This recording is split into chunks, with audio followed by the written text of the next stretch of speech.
La última parte que tenemos que ver se llama las similitudes entre los evangelios.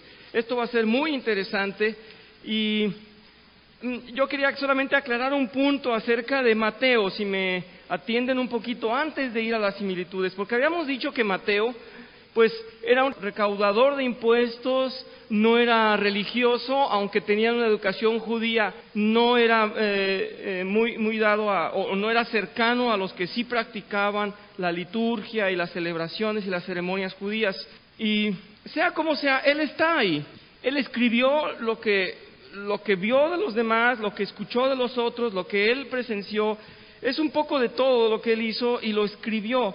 Y podemos preguntarnos, ¿por qué aceptaron su evangelio y no el de alguien más? ¿Por qué el de un recaudador de impuestos? Y es interesante ver que ya habíamos dicho la semana pasada que tenía la inspiración de Dios, la inspiración divina, pero además coincide, todo lo que él habla coincide.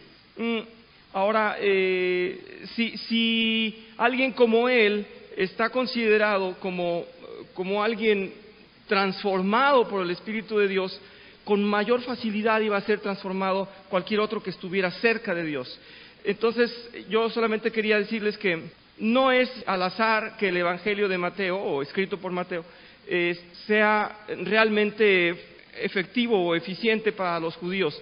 Es porque lo escogieron a él con la finalidad realmente de impactar al pueblo que él no quería, incluso, que no lo querían, incluso, quiero decir. ¿Saben? Quería comentarles esto. Estuve investigando y los recaudadores de impuestos judíos eran muy mal vistos por los mismos judíos, es decir, trabajaban para el gobierno romano y hacían su función de recaudar los impuestos en Judea, pero ellos mismos hacían tranzas con los dineros, entonces se guardaban una parte del dinero o la explotaban y aumentaban las tarifas, hacían como ellos querían. Tanto así, dice los escritos que yo encontré, que dice que no eran aceptados los recaudadores de impuestos en una corte judía. Cuando alguien iban a ser llamados o iban a ser tomados en cuenta como testigos, se decía, no, si este es recaudador de impuestos, él no participa, él no puede ser testigo porque son mentirosos. Entonces, es curioso que ha sido tomado en cuenta un recaudador de impuestos para escribir acerca de Jesús y escribirles a los judíos. Entonces sí nos puede parecer molesto, pero es interesante que lo tomaron como un evangelista más. Vamos a leer en el libro que ustedes tienen, la hoja que ustedes tienen, perdón. Dice ahí las similitudes. Los evangelios de Mateo, Marcos, Lucas, son sinópticos, es decir, que tienen muchas cosas, dice aquí, que contienen la misma visión, sinópticos. Y nos ponen ejemplos, por ejemplo, en Mateo 9, en Marcos 2 y en Lucas 5, 24, dice, las historias que se encuentran ahí están repetidas. Les voy a leer, no sé si quieran ustedes ver en sus Biblias, alguien puede buscar Mateo 9, alguien más Marcos 2 y alguien más Lucas 24. Voy a empezar por Mateo, si alguien quiere buscar Marcos o Lucas, pero es el mismo evento. Y dice en Mateo 9, dice, pues para que sepan que el Hijo del Hombre tiene autoridad en la tierra para perdonar los pecados, se dirigió entonces al paralítico y le dijo, levántate, toma tu camilla y vete a casa. ¿Alguien tuviera esa misma versión en Marcos 2? Lupita, gracias. Muy bien, las mismas frases. Y si alguien más tiene la última cita en Lucas 5:24, sí, gracias. Muy bien, gracias. Les quiero comentar, fíjense que hay muchos pasajes sinópticos, es decir, muchos pasajes que aparecen en los tres evangelios. Mateo, Marcos y Lucas, los tres evangelios. Sin embargo, tomamos este como ejemplo porque este momento de Jesús es impresionante. Miren, nosotros vivimos en un campo físico y estamos viviendo también en un campo espiritual que no vemos. No lo podemos ver, solamente lo podemos sentir. ¿Se dan cuenta? Cuando tenemos gozo de Dios, se llena nuestro espíritu y decimos, aquí está Dios creciendo en mí, el Espíritu de Dios está en abundancia. Bueno, el campo espiritual no lo podemos ver, pero el campo físico es muy evidente a cualquier persona. No importa que esté orando o no orando, o tenga o no a Dios en su corazón, pero el campo físico o el aspecto físico lo podemos ver. Entonces, cuando a Jesús le dijeron, ¿y quién eres tú para perdonar los pecados? ¿O cómo podrías tú perdonar los pecados? Los judíos le estaban diciendo, ¿cómo podrías tú en el terreno espiritual hacer algo? ¿Cómo podríamos creerte que tú realmente vas a perdonar los pecados? Y entonces por eso la respuesta de Jesús la voy a parafrasear, pero Jesús les está diciendo, necesitan un milagro en lo físico para que vean el milagro que yo puedo hacer a nivel espiritual. Es decir, si yo les demuestro físicamente algo, tienen que creerme. Y tan fácil como decirle a este paralítico, levántate y vete a tu casa. Entonces, al demostrarles en el terreno físico, les estaba diciendo, tengo autoridad también en el terreno espiritual. Si no les miento en el terreno físico, no les estoy mintiendo en el terreno espiritual. ¿Me explico?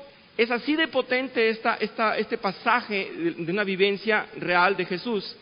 Entonces, por eso les dice, para que vean que tengo autoridad, dice así, pues para que sepan que el Hijo del Hombre tiene autoridad para perdonar pecados. O sea, les está dando una cosa espiritual. Y dice, entonces le dice a levántate, toma tu camilla y vete a tu casa.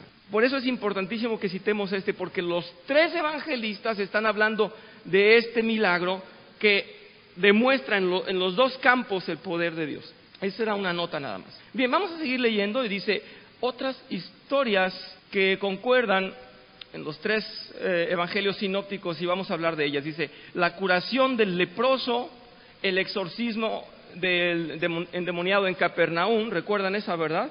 La curación de la suegra de Pedro, cuando calmó la tempestad, la autoridad dada a los 12, cuando Jesús camina sobre el agua, la resurrección de la hija de Jairo, la curación del hombre con la mano seca, la alimentación de los 5,000 y la transfiguración. Todos esos están en los 3 evangelios, en Mateo, en Marcos y Lucas. Todos estos eventos que estamos citando aquí están delineados, están escritos en los 3 evangelios. Y vamos a leer a continuación, dice, aunque el apóstol Juan también relata la alimentación de los 5,000 y cuando Jesús caminó sobre el agua, vemos que hay otros eventos que solo Juan relata, como son la conversión del agua en vino, la conversión de la mujer samaritana y la resurrección de Lázaro.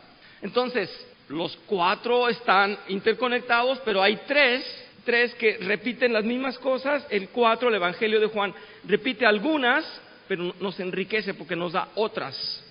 Bien, los 4 evangelios relatan el bautismo de Jesús, los 4 estamos hablando, la última cena, la muerte en la cruz y la resurrección.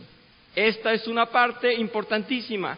Los 4 están hablando de lo más importante que tiene que ver con la vida de Jesús, lo más sobresaliente de la vida de Jesús. El bautismo, la última cena, la muerte y la resurrección. ¿Por qué el bautismo? Porque cuando se bautiza le declaran, este es mi hijo, él es proclamado y es mostrado al mundo, es importantísimo. Obviamente la cena, que está estableciendo el nuevo pacto, lo está ejecutando en la crucifixión y nos está demostrando su poder en la resurrección. Los 4 evangelios, entonces, por eso es que fueron investigados todos los demás, fueron analizados otros y se dijo, estos 4 son perfectos, estos 4 son palabra de Dios auténtica. Por eso esos 4 están tomados como los 4 evangelios. Y continuando dice, es importante reconocer que los autores bíblicos se apegaron a una manera ordenada de escribir. Ya sabíamos que Lucas era médico y que el publicano, Mateo, sabía de letras porque sabía de cuentas y de contabilidad y era más o menos letrado, pero vean lo que dice Lucas. Los invito a que si quieren leer en Lucas 1, si no yo se los voy a leer. Lucas 1:13, aquí comenta, Lucas dice, muchos han intentado hacer un relato de las cosas que se han cumplido entre nosotros, tal y como nos las manifestaron los que del principio fueron testigos presenciales y servidores de la palabra. Por lo tanto, yo también, excelsísimo Teófilo, habiendo investigado todo esto con esmero desde su origen, he decidido escribírtelo ordenadamente para que llegues a tener plena seguridad de lo que te enseñaron. Bien, entonces está diciendo, lo voy a hacer correctamente, lo voy a ordenar. Y bueno, esto no tiene que ver con el hecho de que los evangelios hablan cosas diferentes. Cada uno tiene un orden, cada uno tiene un relato que es totalmente legible, que es totalmente fácil de comprender. No sé si ustedes han tratado de escribir. ¿Cuántos de nosotros tienen la capacidad de escribir? Yo no podría escribir cuentos, novelas, ni siquiera parte de mi vida porque me cuesta mucho ordenar la historia. Pues ellos se tomaron la tarea de escribir con el propósito de que fuera coherente lo que están escribiendo. Sí, Luisa, gracias. Lucas 1, versículo 13. Entonces, del 1 al 4. Perdón. Entonces mi cita está mal anotada, tengo que corregirlo en las notas, pero es Lucas 1, del 1 al 4. Lucas 1, del 1 al 4, perdón. Sí, es la introducción. Les comentaba esto. Entonces, hay quienes tienen muy clara la manera de discernir una historia. Si han hablado ustedes con algún niño cuando él trata de contarnos una historia y a veces empieza por el final y luego, es que no me acordaba y empieza a contarnos un cuento y no tiene una concordancia, no tiene un ritmo, una secuencia. Y bueno, lo que está diciendo Lucas es que trataron de ser lo más claros a la hora de escribir y dejar bien las enseñanzas de quién era Jesús. Esto coincide con lo que habíamos dicho la semana pasada, que no estaban ellos concentrados en cosas que no fueran cosas santas. Hicieron a un lado que si hacía frío, que si no hacía frío, muchos detalles que pudieron haber descrito. Más que nada se concentraron en detallarnos los eventos que eran más importantes para el Evangelio, para transmitir la personalidad de Jesús. Y aquí entonces comento yo, es pues asombroso ver cómo los 4 evangelios se integran entre sí y dan forma a un solo mensaje, enriqueciendo y conformando sin defecto. Cada uno participa, ¿verdad?, en el otro. Dice, podemos concluir que no hay en realidad nada en los 4 evangelios que no haya sido cierto y de la inspiración verídica y santa. Bien, entonces los 4 arman un solo mensaje. Y en esto de armar un solo mensaje, les comento que hay 2 maneras de decir las cosas. Las 2 pueden ser correctas. Podremos decir el Evangelio de Mateo o podemos decir el Evangelio según Mateo.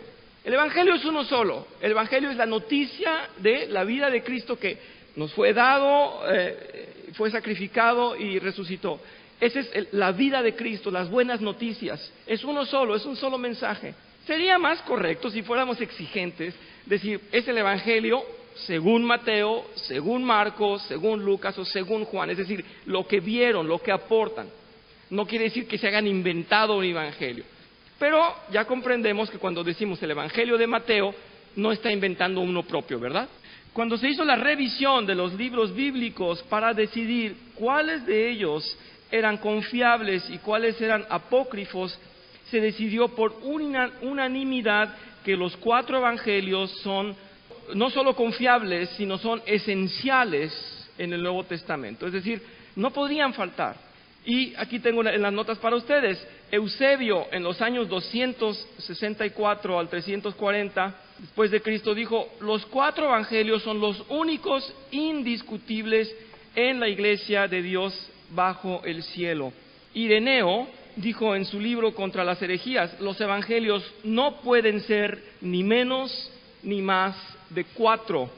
Y esos son los primeros historiadores, de hecho son los primeros padres de la iglesia, los primeros pastores, los primeros lectores, los primeros recopiladores.